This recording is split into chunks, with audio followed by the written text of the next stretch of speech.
नमस्कार शिक्षक साथी। आज का वीडियो बिहार के जितने भी शिक्षक हैं उन सभी के लिए काफ़ी इम्पोर्टेंट है। ये वीडियो इसलिए और भी इम्पोर्टेंट हो जाता है क्योंकि शिक्षक के द्वारा पूछे जाने वाले जितने भी प्रश्न हैं उसका विभागीय नियम क्या है वो इस वीडियो में आप समझेंगे। और आज विभाग के द्वारा जिस तरह से जितने भी नियम हैं उस नियम को एक एक करके बताया गया है और पूरे विस्तार से हर एक मैटर पर जो है विभाग जो है अपना उत्तर दिए हैं। सबसे पहले ऊपर से एक एक चीज़ों को हम देखते हैं। सबसे पहले जो है विद्यालय में जो कार्यरत प्रभारी प्रधानाध्यापक नियुक्त करना है उसको लेकर ऑलरेडी पहले ही अब देखिए विद्यालय का वित्तीय प्रभार किसे दिया जाना है, विद्यालय में जो है वरीय कौन होगा, इन सारी चीज़ों को लेकर विभागीय नियम यहाँ अक्सर दिया गया है कि कौन सा है।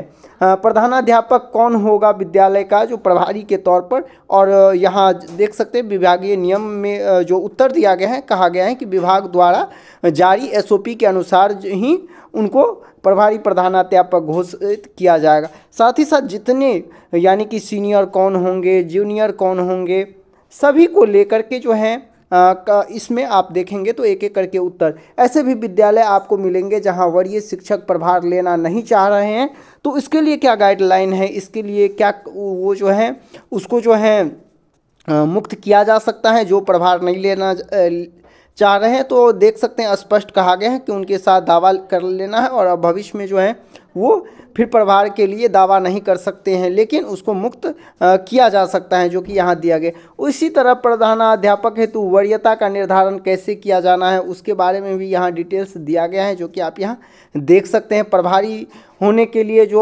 न्यूनतम जो है 8 वर्ष का अनुभव होना चाहिए और दूसरा 4 वर्ष, जिनका अधिक होगा वो प्रभार विद्यालय के होंगे। और इसी को लेकर ये तो प्रभारी से रिलेटेड था। अब यहाँ देखिए अवकाश को लेकर भी अक्सर प्रश्न पूछे जाते हैं।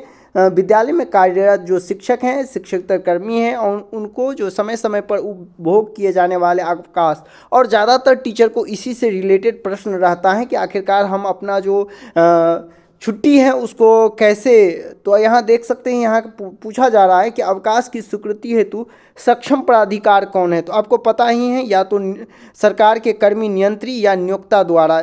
यदि आप देखेंगे तो पूर्व में अवकाश से रिलेटेड भी जो है गाइडलाइन एसओपी जारी ही किया गया है। किस प्रकार के अवकाश पूर्व की स्वीकृति होती है तो मातृत्व, पितृत्व, शिशु देखभाल और असाधारण अवकाश ये भी देख रहे हैं, उसके बारे में उसका उत्तर दे दिया गया है। क्या अवकाश के पूर्व स्वीकृत के बीच में अवकाश से लौटने का प्रावधान है? तो हाँ, यदि आप मान लीजिए लगातार लंबे समय के लिए मान लीजिए 12 दिन का आप छुट्टी ले लिए हैं लेकिन यदि इस बीच में ही आप आ गए तो क्या जो है लौटने का प्रावधान है? तो बिल्कुल है, बीच में भी आप अवकाश से लौट सकते हैं। और हैं एक साथ कितने आकस्मिक, बहुत सारे लोगों का प्रश्न रहता है कि एक साथ कितने आकस्मिक अवकाश स्वीकृत करने का प्रावधान है। तो देखिए एक साथ 12 आप जो है सीए ले सकते हैं, आकस्मिक अवकाश ले सकते हैं जो कि यहाँ स्पष्ट जो है इसमें दिया गया है। सेवांत लाभ किन्हें दिया जाना है उसके बारे में भी दिया गया है कि जो पूर्व से नियुक्त नियमित कोटि के शिक्षक हैं उनको जो है सेवांत लाभ का लाभ दिया जाना है।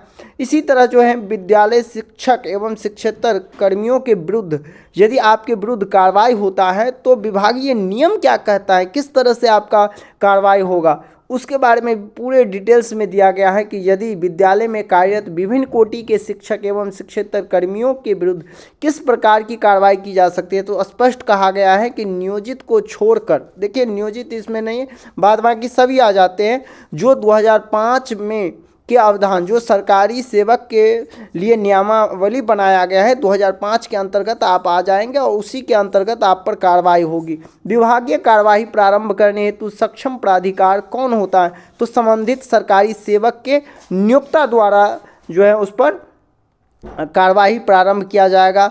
यदि आप पे जो है शिक्षक या शिक्षकेतर कोई कर्मी है तो उसको जो किस प्रकार का भत्ता देय होगा तो केवल जीवन निर्वाह भत्ता देय होगा। आप यहाँ देख सकते हैं पूरे के पूरे जो हैं आप पर किस तरह से कार्रवाई की जाएगी उसका पूरे नियम भी यहाँ दे दिया गया है उत्तर में। इसके बाद जो पूछे जाने वाले प्रश्न है कि क्या विद्यालय शिक्षा समिति एवं प्रबंधन समिति का कार्यकाल कितने दिनों का होता है? तो ये केवल 3 वर्ष का होता है। 3 वर्ष के बाद जो है विघटित हो जाता है और फिर नए जो है विद्यालय शिक्षा समिति का गठन किया जाता है। देखिए, शिक्षक के जितने भी प्रश्न होते हैं ना, उन सभी प्रश्नों का कहीं ना कहीं यहाँ विभागीय नियम के तहत उत्तर देने का यहाँ काम किया गया है। सभी चीज़ों से रिलेटेड विद्यालय शिक्षा समिति अथवा प्रबंधन समिति का नियमित बैठक कितने दिनों पर आहूत करने का प्रावधान है, तो प्रत्येक माह में कम से कम एक बार आपको जो है बैठक करना है।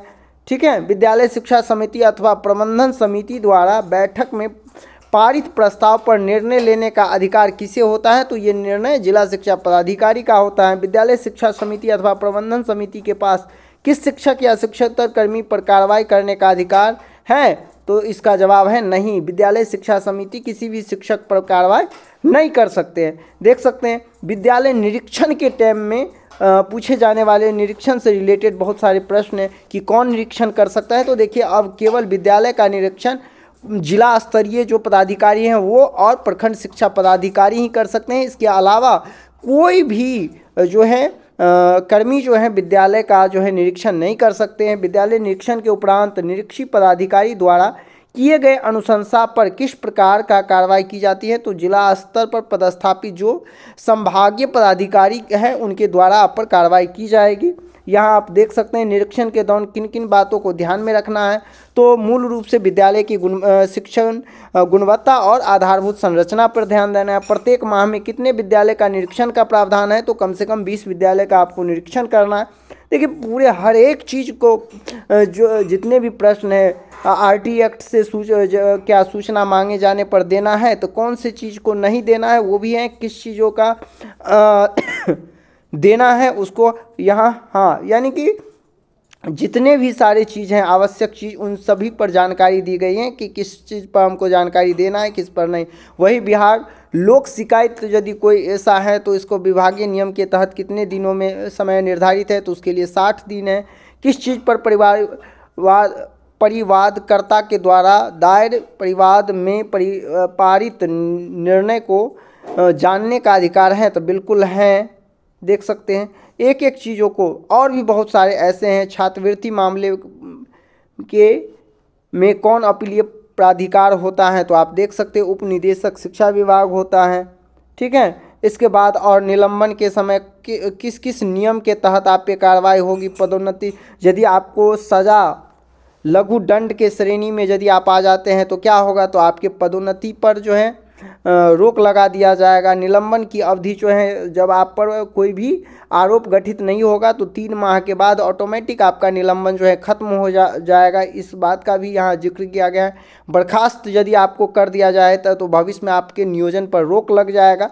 निलंबन की अवधि 12 माह से जैसे ही अधिक होने पर जीवन निर्वहन भत्ता की राशि क्या होगा, तो प्रथम जीवन निर्वहन भत्ता की राशि में 50% की बढ़ोतरी कर दिया जाएगा। देख सकते हैं एक एक करके हर एक चीज़ों को आपके वित्त विभाग से रिलेटेड भी प्रश्न पूछे जाते हैं। गृह निर्माण ऋण के लिए न्यूनतम सीमा क्या है, तो 7.5 लाख रुपया आपको जो है गृह निर्माण के लिए जो है मिल सकता है। और आप देखेंगे होंगे इसके लिए बजाबते HRMS पोर्टल पर ऑनलाइन प्रक्रिया करने का भी प्रावधान है, जो कि आप देखे होंगे। ठीक है, कौन सा ऋण जो है ब्याज मुक्त है, तो त्यौहार अग्रिम जो यदि आप लोन लेते हैं फेस्टिवल से रिलेटेड तो उस पर आपको जो है ऋण नहीं देना होता है। ठीक है, अनुकंपा पर नौकरी कैसे होगा उससे रिलेटेड भी बहुत सारे प्रश्न हैं जिसका उत्तर यहाँ दिया गया है, जो कि आप देख सकते हैं। साथ ही साथ जो अनुपस्थित विवरणी है और वेतन विपत्र है उससे रिलेटेड भी प्रश्न है, तो उससे इसमें पूछा गया है कि वेतन विपत्र किसके माध्यम से किस कार्यालय में जमा करना है, अक्सर पूछे जाते हैं। तो इसके संबंध में पूर्व में ही विभागीय SOP की प्रति संलग्न किया गया है इसमें, और उसके अकॉर्डिंग ही आपको अनुपस्थिति विवरण देना है।